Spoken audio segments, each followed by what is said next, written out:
soki bomoni ba maman d'abord ba balanda biso na moment to biso nombo to moni ba maman c'est que likambo ezali mama ya kapamba te ezali suite ya komona message ya bandeko na biso ya Brazzaville to bengi bandeko surtout général oyo mokonzi monene azi audace ya kokani na kokoma ba Congolais na Brazzaville donc ba Congolais na Kinshasa na Brazzaville alors c'est spécial ba maman ta mokete ya mwa moni ba mali wa tena pour passer message pour bazala sengwata mokete donc ngana bolo ba mingi te vraiment ba maman ba bota biso ba sécurité ba linga idelo ba ya passer message pour condamner au niveau sur la Brazzaville contre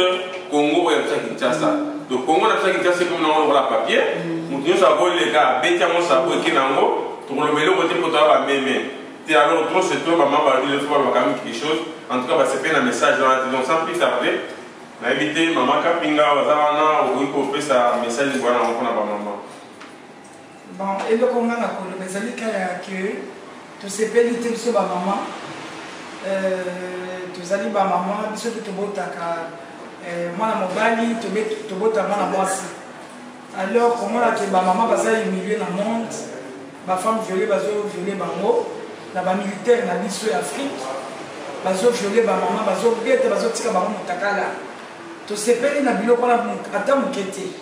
o ba koyoka message oyo eza na Brazzaville eza na Congo na biso ya Congo RDC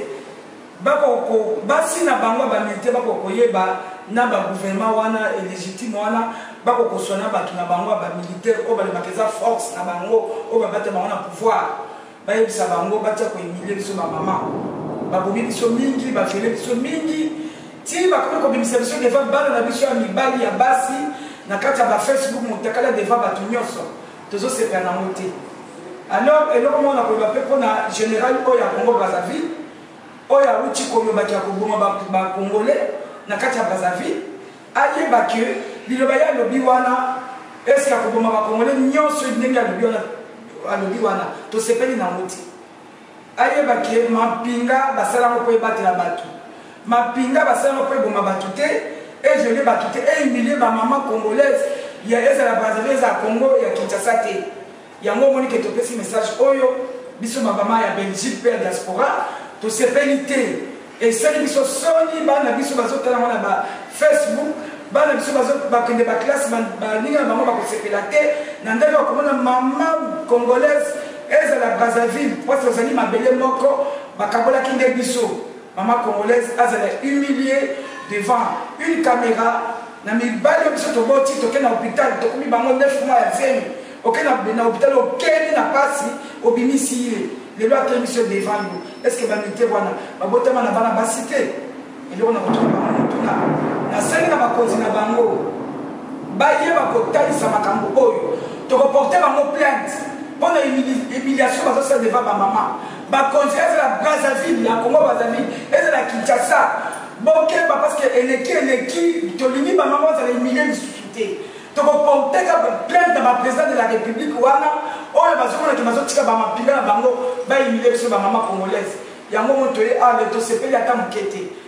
bon na zonsi maloba. Merci beaucoup. Je pense que avant tout les gars maman mususu so on va sakambo ezate nazali kosenga na bandeko ba Congolais ya Brazzaville boza bandeko na biso merci ko moni ba konjo baza ko kamba biso to bino baza ko tambola ndenge longo balite en tant que peuple bo réagir puisque le kambo Congo azomona lelo le peuple ko mona ngo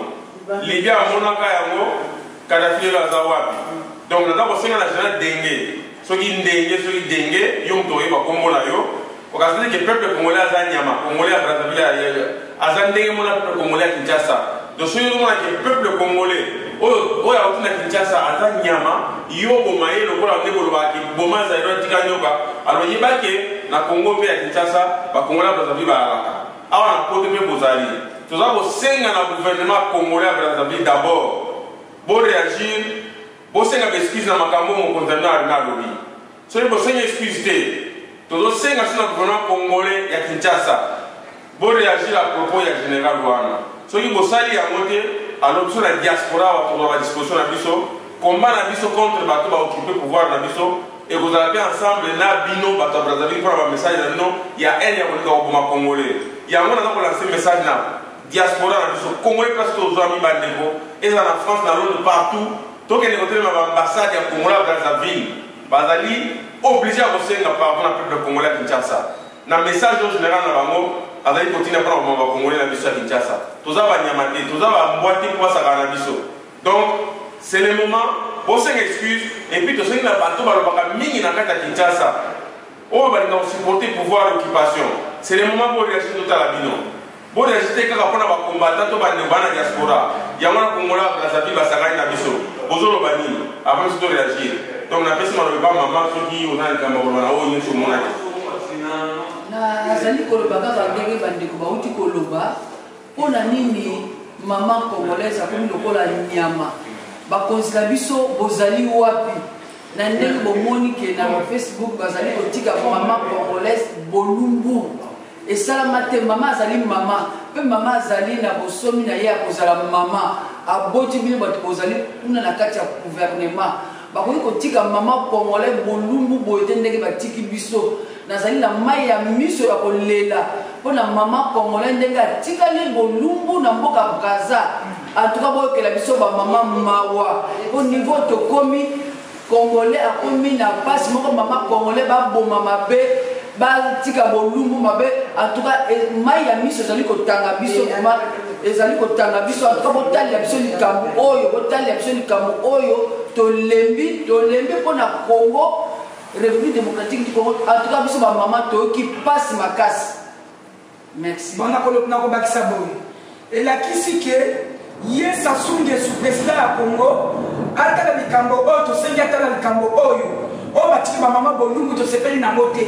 ata bien tokosenga biso bamama na Congo Brazzaville na bakongo ya Kinshasa tokende pa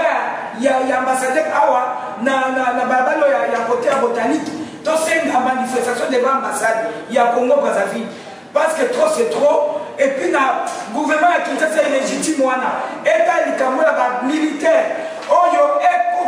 elobela bato ya ngambo ndenge nini bazokalela bato ya ngambo seke soki mapinga na bino ezali basi oyo bayati maputa mapinga na bino bazali basi tobeleli bango bazotelema te lokola baza basi batika Congo Brazzaville eboma bacongolais parce que bango bazali mampinga toyebisi bango bazali basi topesa bango maputa biso bango batolati topesa bango talon d'âme na rouge à lèvres na soutien balata po tomonake mapinga ezali mapinga bana mibali oyo tobotani te bazali basi yango tobi ke bagouvernement wana eterne ya bamilitaire na bango bapesa bango discipline ya korespecte mama oyo abotaka mobali abotaka mwasi aza mama korespecte même ana poto esika tozali tona tomona te mama azala humilie na modele wana ezali soni esika tovandi mindele bazali bazomona makambo ezoleka bongo bazomona mpe ezosepelisa biso te elongo na bana na biso na baekole basekaka bango ke tala epa ndenge ezoleka eza malamu te bagouverneur ya bamboka na bagouvernement wana etala makambo oyo yango tosengi batema likambo oyo batika bamama tranquille makambo basali batola bazala puni devant tout le monde yango ke bazala puni bazomérite bakena même prison na ndenge makambo yango basali ngana obaisaka moke boye makambo oyo ezoconfirme oyo tolobaka ke toza na gouvernement te toza gouverne te Congo démocratique eza gouverne te parce que mboka soki yali gouverner mboka mosusu ya libanda ekokosakana na baressortissant na ye modele toza komona boye te baza kofilme komanda ya bamapinga aloba na bamapinga na ye bokende boboma bango boboma bawest africain te kaka bazairoi donc biso bacongolais ya Congo démocratique makambo ezo confirmer makambo tolobaka ki tozalaka na gouvernement te mais likambo te ndenge eza boye toyebisi kaka na bino gouvernement ya ngambo boyebaka ata lelo toza na gouvernement te tozokende malembe tokobongisa tokokoma mpe na gouvernement lobi bokozala besoin na biso te parce que kaka biso oyo nde bakolo mboka wana lelo boza koyata biso boye bino nyonso mais lobi tokokoma mpe na gouvernement tokokoma mpe na gouvernement ya malonga oyo kokamba mboka wana tosengi bino kaka bokoka kopesa nani bato na bino basali makambo nyonso wana bitumbu et puis botelemisa fléau wana parce que fléau wana soki ekei mosika tozali peuple moko lobi bokozala besoin na biso tosuki ka ndenge